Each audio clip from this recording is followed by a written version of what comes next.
Joshua tiaduno.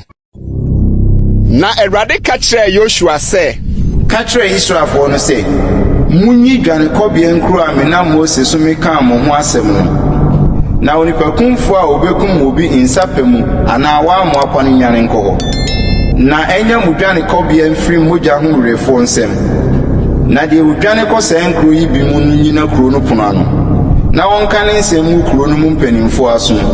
Na wɔmfa no nkɔ wɔn nkyɛn kuro no mu. Na ɔma no tena bea na wɔne wɔn tena. Na sɛ mogya ho werɛfo no ti no ba a, ɔmfa onipakumfo no nhyɛ ne nsa, ɛfiri sɛ na wonim na wɔbɔɔ ne yɔnko no. Nanso bra a atwa mu no na ɔntane no. Na ɔntena kuro no mu nkosi sɛ obegyina asafo no anim na wɔbu no atɛn, kosi sɛ ɔsɔfopanyin a wɔwɔ so saa bere no bewuo.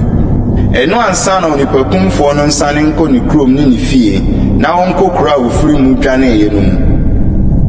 Ɛna woyiyi Kedes wɔ Galilea Naphtali bepɔ so, ne Sekim, Efraim bepɔ so, ne Kiriat Arba ɛne Hebron wɔ Yuda bepɔ so.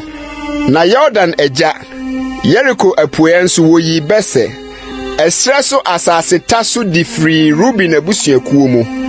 Na Ramot wɔ Gilead di firi Gad abusuakuo mu, ne Golan wɔ Basan di firi Manase abusuakuo mu man. Yenum ne nkura a woyiyi tutu hɔ ma Israelfo nyinaa, ne ɔhɔho a wabɛsue wɔ mu, sɛ obiara a okum ɔkra bi nsapa mu no nwane nkɔ hɔ, na wɔangu mogya ho werɛfoɔ nsɛm de kosi sɛ obegyina asafo no anim.